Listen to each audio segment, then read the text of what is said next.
Welcome to another edition of Live from Hollywood with your hosts Laci Kay Somers and Franko. I'm Franko. Say hello to the people, Laci. Hi. Hi, Laci. Cool. Today we have two special guests in the hangout with us. We have Erwin, who is a bass player. Say hello to the people, Erwin. Well, I guess he's frozen now, so we'll go to Simka. Hi. Simka, say hello to the people and tell them a bit about what you do and who you are. Hi everyone, my name is Simka and I work for Management Group, which is a full service entertainment company in Manhattan, New York. And we manage talent from musicians to actors to writers to models and try to find placement for them in the industry. So, good job. Cool. And Laci, tell us a little bit about what you've been getting into lately. Actually, music. I was shooting my first music video next month. I work with Playboy. About every aspect from Playboy you can think of, I work with. And I also do a lot of MMA work with a lot of pro fighters, hair and makeup. So I do a lot. Cool. And basically what I've been doing is a lot of tutorials of teaching people how to use software programs like Photoshop and Adobe Premiere video programs like that. And I think we may have Erwin back. Erwin, are you back? Yeah, I've been here for a minute. Okay, that's great. Well, today we're going to be talking about three kinds of topics. One is going to be, are the Grammys and Oscars really relevant? Do we still watch them? How to get booked on a talent show, and plus size entertainers. So, Laci, I know with what you do a lot of fitness to stay a model and stay on track with that. So tell me what you think about entertainers that are kind of plus size on the heavy set side. I say if you have the talent, go for it. I mean, confidence, you rock it. If you can rock your body, then do it. I mean, I'm involved in fitness and that's what I believe in and setting an example. But I mean, all power to the people, it's if you got the talent, go for it, I say. Yeah, I hear that, but on the other hand, they always say that image is everything. But so what I want to know is, like, Simka, as a talent correspondent, what would you tell someone who is overweight and they wanted to like sign and they wanted to like get a deal and they wanted to be mainstream? I mean, I know it's good to say that everyone is accepted, but is that really true in the entertainment industry? It would be nice if it was. I mean, I'm thinking about like after the Grammys, how I was watching Fox News at the gym. I wasn't even really watching it. It was just happened to be the TV in front of me, and I could read the subtitles, and there was this gaunt-looking woman on there. I mean, like, she made Courtney Cox look like a heifer, and she's talking about how Adele needs to lose weight, and I'm like, are you serious? What about Honey Boo Boo? What about Honey Boo Boo's mom? Like, does anyone think about that? I mean, that girl's like, what, 6, and she's about to have a heart attack at any minute? Like, and you're gonna knock Adele, who just had a baby and who has this, like, gorgeous, beautiful voice and talent? And then, of course, there's Melissa McCarthy, who is also amazingly talented comedian. And I think part of her appeal is that she's a larger woman, and it works for her because she's doing comedy. Yeah, I'm here. Sorry, my roommate just came home. I can definitely see a point with that though, because like some people that are entertainers and that are big, you just couldn't really imagine them slimming down and actually having that same appeal. Like if you think of somebody like Jill Scott, or if you think of somebody like that actor that played in Superbad, what was his name? Jonah Hill. He was like big and then he got smaller. I don't know. Like now that he's smaller, I don't know if I laugh as much. Me neither. Now, but yeah, since Erwin just came back in, Erwin, tell the people a little bit about what you do and who you are. I guess I would consider myself a musician because I've been writing and playing music since I knew how to write. So I play pretty much every instrument because I had to learn it. I was taking music education classes, so I had to learn all the family of instruments. So what made you decide to get into doing music? Just passion. I think initially I wrote songs. I was more of a writer than anything, and as I got older, I wanted something to write to. So, and wanting something to write to, I started making music to write to.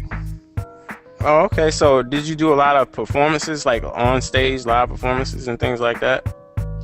From about kindergarten, I was in plays and doing musicals, so I've always been somehow connected with that. And you seem like you're a fairly in shape guy. So, what do you think about the whole being overweight and entertainment type of thing? Well, I think I'm a little different than most people because I have I like oversized, plus size women. So I don't know if I'm the appropriate person to ask about that, but someone like Adele, Jill Scott, those big girls, I like that. You like big girls. And I cannot lie. Okay, well, I know a hot topic that's going on about music lately is that the Grammys just came around. Now, me personally, I never really watched the Grammys, and I kind of think that's going out of style a little bit. So, what I want to ask you guys, Erwin as a musician and Simka as a talent correspondent, what do you guys think about the Grammys and award shows like that? Do you guys really think that it's still as relevant as it used to be? And Laci, you can go ahead and chime in on that too. I guess I'll start with Laci and then I'll work my way around to Erwin, then Simka. What do you think, Laci? I never watched the Grammys either. Honestly, I don't even watch music videos anymore. I just listen to music. So, to be honest, it doesn't interest me. I mean, I know they're like, oh, look at this dress, look at that dress. And I'm like, so, I mean, I don't know. Even if I was rich, I wouldn't spend 10 grand on a dress. So, I don't know. So what Yeah. made you stop? What do you think made you stop wanting to watch the Grammys?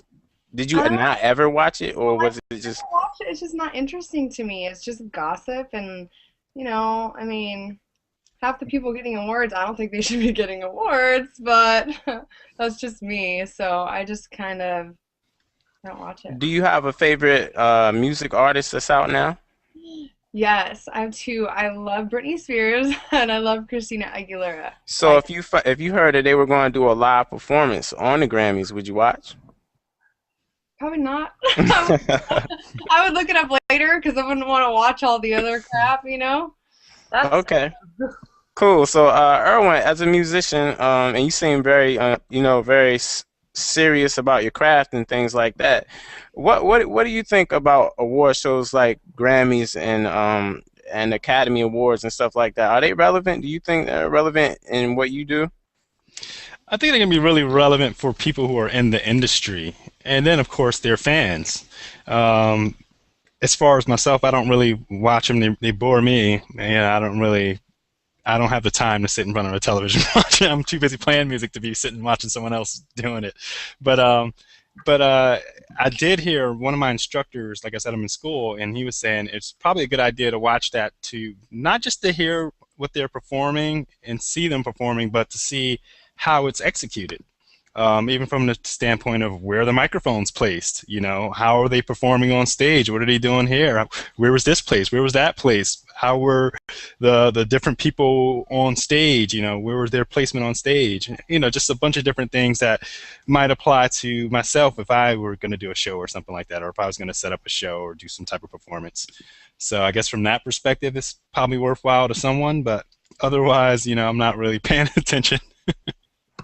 Yeah. So it seems to me like you're coming from a more sort of a observant standpoint. So you looking at the performances and you're looking at how things are done and you're looking at the placement of things and you're saying, well, and you're kind of like comparing how they do it to how maybe you should implement certain things and how you do things. Is that what you're saying? Pretty much. That's pretty accurate. So would you say that you would be interested in that from an entertainment standpoint, though? I mean, do you think that if your favorite band was on there that you would watch, that would entice you to watch, or do you think that you would have an emotional response to who won an award or anything like that? Um, as I said, if I were in a business, maybe I would want to see who my competition was and know who won whatever awards in my categories.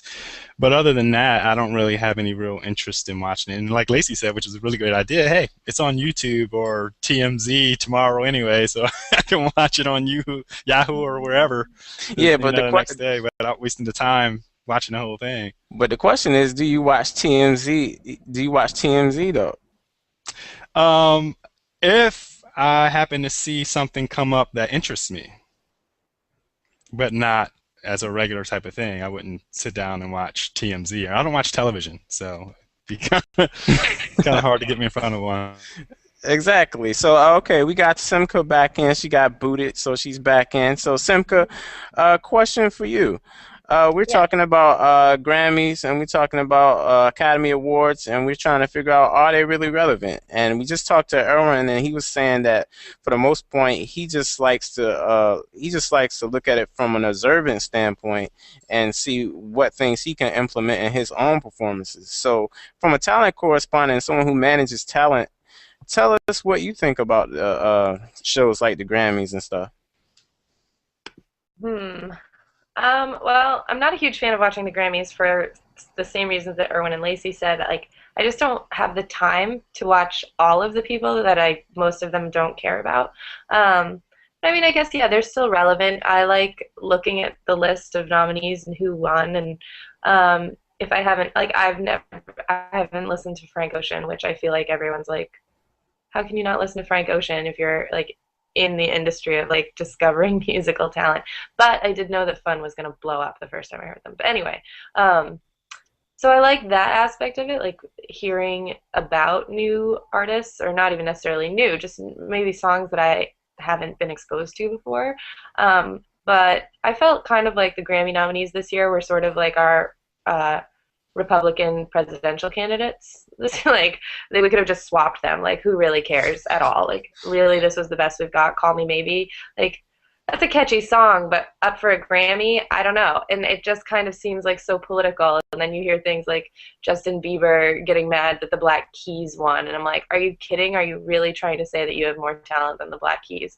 Which, granted, I mean, in his own right, like, he's got all these fans, and, you know, kid can dance, and he's got a good little voice, and, you know, I can't really say, like, just because he's making pop music that he's any less deserving. But So, I don't know, when I hear like songs like Call Me Maybe get nominated, I'm like, really, really, music industry. So I don't know. I guess I don't really care about what they say. You know, like back when Radiohead won a Grammy for Album of the Year, I was like, yeah, that's good. But nowadays, it's just kind of like, well, I'll look at the nominees, I'll check them out on my own time, I'll look at the dresses later, and yeah, don't really care who wins or anything about the show at all. It's always the same. It's always Rihanna and Beyonce and Justin Bieber. It's like, come on, is there anything different? Like, I don't want to Exactly. hear these people anymore. like, what to rewind back to what Simca was saying, she was saying that Justin Bieber and the song "Call Me Maybe" were nominated for certain things, and they don't have like talent that is measurable to people that are more noted and things like that. Like, But Katy Perry cannot sing, I'm sorry, and she's nominated for a Grammy. Like, anyway, best Uh, pop solo See, that's performance, where, Katy go ahead, Erwin. well, you know, she's more, I guess, knowledgeable in those areas than I am. But I have a tendency to feel that music is a feeling, it's an emotion. Yeah, So sometimes it's not necessary that a person be so greatly talented to be so greatly loved. right. It's something about an energy that someone gives or that comes across that people fall for, you know? Because I mean, the Yeah, Rolling Stones weren't the most talented people on Earth, but man, they put on a show, you know, in that right. time period, and they were great. And I think nowadays, being that online has hit so big, I feel like a lot of people with lesser talent can get more fans. And I believe that a lot of times when you have those types of awards, the fans play a big role in who wins. Mm. Yeah, but then again, it's not fair. People with real talent are stuck, and these people are like going nowhere. Like, I Well, at don't the know. end of the day, you give the people what they want, not what you want to give them. Yeah, it's true. All right, Yeah. I have a question from someone who was watching. His name is Dav Works, and it says, "Do musicians have a responsibility to have a message in their music?" What do you think, Lacey? Honestly, I don't even listen to most of the words. If the beat's good and I like it and I'm jamming out, like, I don't even know what they're saying. So to be honest, I don't even care what they're writing about. So So are you saying that it doesn't matter at all? So they could be saying something totally disrespectful towards women or anything that has anything to do with you, and you would still rock to it as long as it had a nice beat? I mean, I don't know. Look at Eminem. He is like the biggest S talker ever, but I love his music. I mean, he's amazing, I think, as a rapper, but he says some pretty dirty things, but a lot of people do. So, but I mean, me, I like all types of music. So, I mean, anything from Elvis to 50 Cent. So, but So as a musician, Erwin, do you feel like you have a responsibility to have a good message in your music? But I know mostly what you do is instrumental. But if you were working with someone who had vocals, what would you say about that? I think Chuck D from Public Enemy made a good statement, and it's more about, and I know this from my friends in the past because I had favorite artists, and people will say, "Oh, you're such a hypocrite," this and that. But I think, while I don't really think it matters what message you give, I think consistency sometimes is good. I know people change and grow, but one of the things Chuck D was saying is, if you say something on record, it's pretty much like hieroglyphics. It's going to be there. It's there forever. Once you print it, that's it. And will you be willing to stand behind what you said 20 years from now? If you say something today, are you going to feel okay about saying it when you're older and you have children and they're listening to your old music, and just that type of thing. I mean, I guess if you want to give like crazy messages and be demonic and all that other stuff, I mean, look at Andrew Dice Clay and Eddie Murphy. I mean, once they had children, their comedy changed dramatically.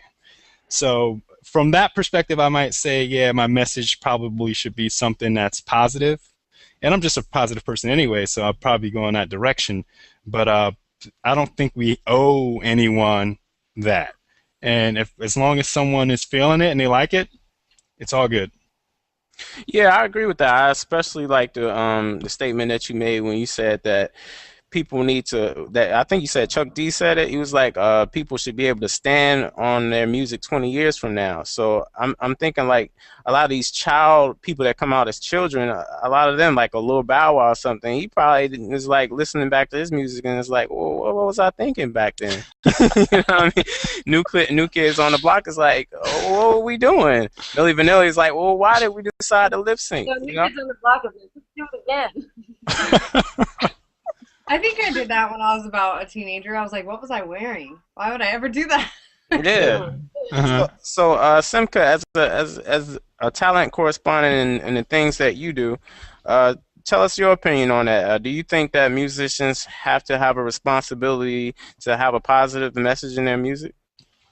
No, but I also think that, I don't know, like, I think it would be beneficial for sure. I think that it would be nice if everyone had something intelligent and positive to say, because definitely music is influential, and like we were talking about earlier, music is about how it makes you feel. And um, Eminem's music, like how much harm did it do? I mean, who knows? You know what I mean? And he also had some really good things to say in his music too. And then there's songs like Call Me Maybe that are just a fun pop song, and like you say, Lacey, you just jam out to it and you don't really listen to the words, and who cares? So then there's that. Um, but I also think that if you're gonna write crappy music and you're gonna put it on like a national scale, then you're opening yourself up to being judged or disliked for it, or even your image. Like Rihanna, after Chris Brown smacks her around, she releases S&M, and it's like, really, Rihanna? That's the message you want to send? I'm judging you now. I'm sorry. Like, it's just, it's a fact. So if you don't want to have a message, or you want to have a negative message, then be prepared that, what you put out into the world, as cheesy as and cliche as it sounds, is probably going to come back to you. So, Hey Simka, I want to add to that what you just said, because what about the incidents that when you say something that's so off the cuff like that, or something that's so controversial that it actually ends up getting you publicity? So what about in that aspect? I mean, what do you think about that? I think that's the public's problem. And I mean, are we ever going to be able to change that? I don't think so. It's like everybody wants to look at a car crash on the side of the highway. Yeah. You know, we're always going to have shows like Here Comes Honey Boo Boo. We're always going to wonder, like, what is really going on with Rihanna and Chris Brown? And we're always going to get our noses into other people's business. And I mean, I won't watch reality shows anymore because I can't handle the fact that like certain people are just like making so much money and such an impact on our culture and are just completely devoid of any like soul, you know. But I get that that's like, you know, trying to hold the tide back with like a paper towel, like I never don't know gonna where happen. it came from because I think I forgot who said it. Somebody said it in one of their songs. They can sell their CD, they can sell a blank disc as long as their name's on it. And it's true because people buy people's music just like all these big people, and they really don't care who's on it. I don't even know how they do it, but I've seen people try that, and it doesn't work for long. well, yeah. But I'm just saying, like, But I hear where you're coming from. names like that are gonna sell. Why? I don't know because their music's not even that great. Right. All right, we have another question from someone who is watching, and this one is addressed, I believe, to Laci, and it says, "What is the best way to network in LA and Hollywood?" It's hard. It's so hard. I have people that help me, and obviously this is going back to the plus size thing. I mean, people want the image, like you said, sex sells. So to kind of have the total package, the singing, the dancing, the modeling, the everything behind you, everything I've done so far, I've done all on my own. I've found on my own. I've searched for my own. So you really have to put your heart and soul into everything that you do. You have to network with people. You have to just get in touch with people. I mean, my motto is fake it till you make it because I had to fake it so many times before I was where I am now. And you just got to pump yourself up and think positive thoughts and just kind of put yourself out there. It's Cool. hard. And Simka, a question for you is what would be the best ways to get booked on a talent show? On a talent show, like America's Got Talent. Yep.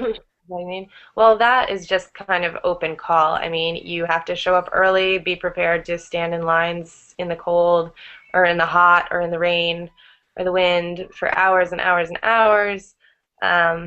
And then to make it to the second round, I mean, it's very difficult, very, very difficult. I mean, you are just competing with everyone in the world because everyone thinks they have talent. It's kind of heartbreaking, actually, to see all these, like, I saw this little girl and her dad, and he's walking away with her, and she's crying, and you're just like, oh, I'm so sorry, your dreams were just killed in a reality TV show competition. But, so, I mean, do your homework, be prepared. I talked to so many people at the auditions that were picking their song right before they went into the audition room. And those people did not get called back. And I mean, maybe it was because they didn't have a good voice, but I mean, maybe they did and they weren't prepared and they weren't ready to go.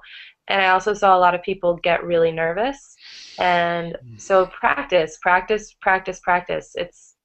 It sounds cliche, but like hone your craft because you never really know. And you get into that room and you're sitting there with an executive and that is your one shot.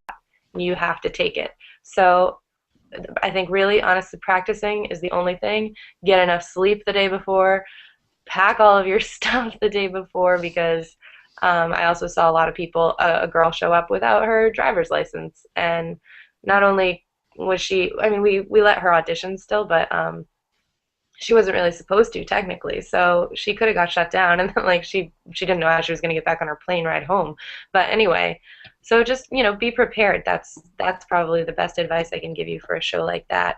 And in terms of like booking with a talent agency, yeah, again, like do your homework. Don't show up without demos. Don't show up without a reel. Don't, you know, put together a professional resume. If you don't know how to do it, ask someone, and never be afraid to ask for help because it's really important to come across professional and prepared in the, you know, music and movie industry.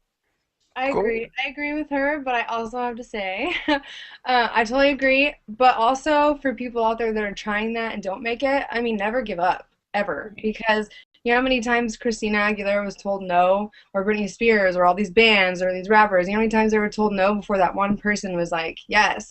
I mean, the girl that wrote Harry Potter, look at her. Nobody wanted to buy her book, and now look at her. It's on every shelf you can think of. She's a billionaire. So just never, ever, ever give up, because it's just those one person's opinion, and someone down the road might think something different and believe in you and take it all the way. So. Hmm. Oh, that was very inspirational. What about the idea of a platform? I don't know if Simca would know more about this, but just like making sure that you already have people who really enjoy what you do before you start trying to find someone larger with more deeper pockets that can do something for you. Just kind of being ready, and that also helps you prepare and practice, as you say. Seems like the overtone in this is just to practice. Practice makes perfect. Except for if you really suck, because if you really suck, you might just not need to just try anymore. But that's a topic for another day. And I think we pretty much got everything done on my agenda. Does anyone have anything to say as far as how they can be contacted and how their music can be seen or anything like that? I'll start with Erwin. No, not really. I don't have anything really out there. I'm Goob Grouch, Grouch on Facebook, but I don't really have too much out there. It's more of my older material. You do more so performance-wise anyway, right? Yeah, I primarily play bass for a few bands right now. Okay, and Simca, if they want to get in contact with you, what's the best way to get in contact with you? You can email me at simka, that's SIM as in Mary, KA dot jirehmanagement, JIREH management, all one word, at gmail.com. And Laci Kay, if they want to shoot you, the main host on this show, question, tell them where they can send it to. Booklacikay, BOOKLACIKAY at yahoo.com. I'm also on Instagram, LACIKAYSOMERS, and the same for Facebook. And me, you can just email me at frankdo at business, BUSINESS, battery, BATTERY, pack.com. And you can ask me anything about this show, or if you want to learn any type of software or anything like that. So that's the end of this show. We'll go ahead and wrap it up, and I hope everyone has a good day and learned a lot from the show. Peace. Thanks, bye.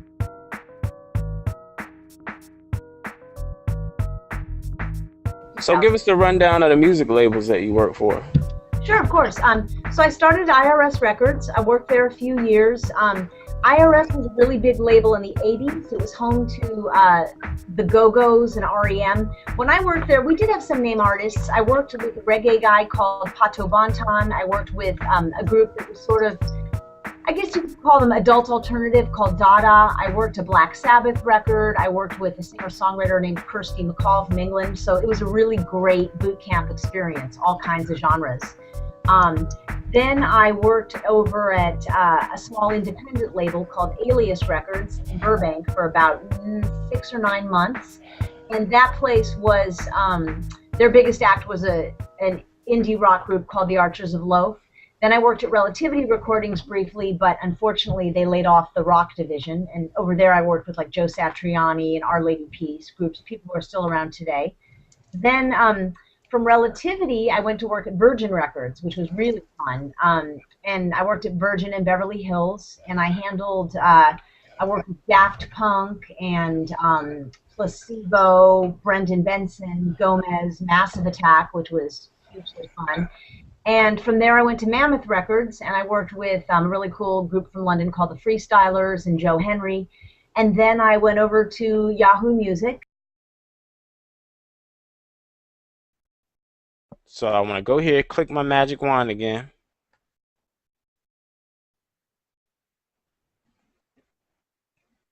Let's see if I can delete it now. See, now it deletes. Now I can delete pretty much whatever I want. So I deselect that. And I want to go across this and delete all the stuff out of this photo that I don't want to use. As you see, it's getting cleaner and cleaner here.